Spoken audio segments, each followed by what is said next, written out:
Assalamualaikum warahmatullahi wabarakatuh. Salam sejahtera bagi kita semua. Aksi nyata menyebarkan pemahaman mengapa kurikulum perlu berubah. Yang pertama, kita harus mengetahui apa sih itu kurikulum. Nah, kurikulum merupakan panduan pembelajaran pada satuan pendidikan di mana dapat dimaknai sebagai titik awal sampai titik akhir dari pengalaman belajar peserta didik. Kurikulum itu kompleks dan multidimensi. Kurikulum itu dapat diibaratkan sebagai jantungnya pendidikan.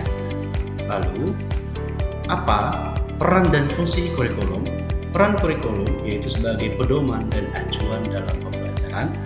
Fungsinya, kurikulum ya bagi pendidikan adalah untuk memandu dalam proses belajar peserta didik. Jadi, apa pentingnya perubahan kurikulum?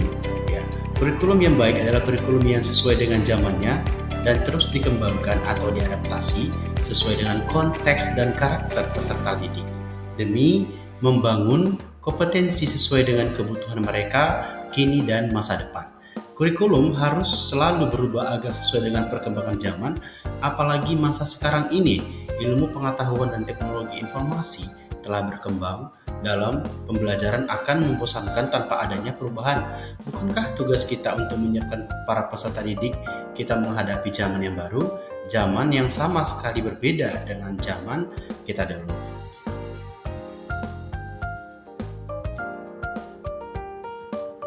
Menurut Ki Hajar Dewantara, pendidikan adalah menuntut segala kekuatan kodrat yang ada pada anak agar mereka dapat mencapai keselamatan dan kebahagiaan yang setinggi-tingginya, baik sebagai manusia maupun sebagai anggota masyarakat.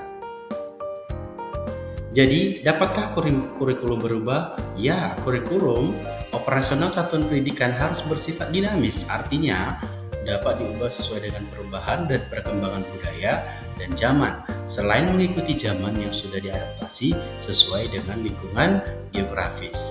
Kurikulum bersifat dinamis dan terus dikembangkan atau diadaptasi sesuai konteks dan kebutuhan peserta didik untuk membangun kompetensi sesuai masa kini dan masa yang akan datang.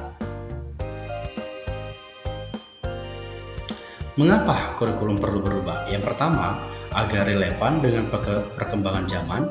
Kedua, agar dapat memenuhi kebutuhan belajar murid. Dan yang ketiga, agar dapat menyiapkan generasi cemerlang di masa depan. Lalu bagaimanakah mewujudkannya? Seluruh komponen masyarakat, yaitu peran orang tua, masyarakat, sekolah, harus mendapatkan kebutuhan, pendapat, pengalaman, hasil belajar, serta kepentingan peserta didik sebagai pengembangan kurikulum, karena kurikulum dirancang untuk kebutuhan peserta didik. Kesimpulannya, mengapa kurikulum perlu berubah? Yang pertama, tantangan zaman yang dihadapi oleh murid sekarang berbeda dengan tantangan zaman yang kita hadapi di masa kita masih menjadi murid dahulu. Yang kedua, kurikulum harus diadaptasi sesuai dengan perkembangan zaman yang dihadapi oleh murid saat ini. Dan yang terakhir, yaitu murid merupakan generasi masa depan bangsa yang akan mengukir zaman sesuai dengan potensinya. Oke, thank you for watching. Salam Merdeka Kurikulum.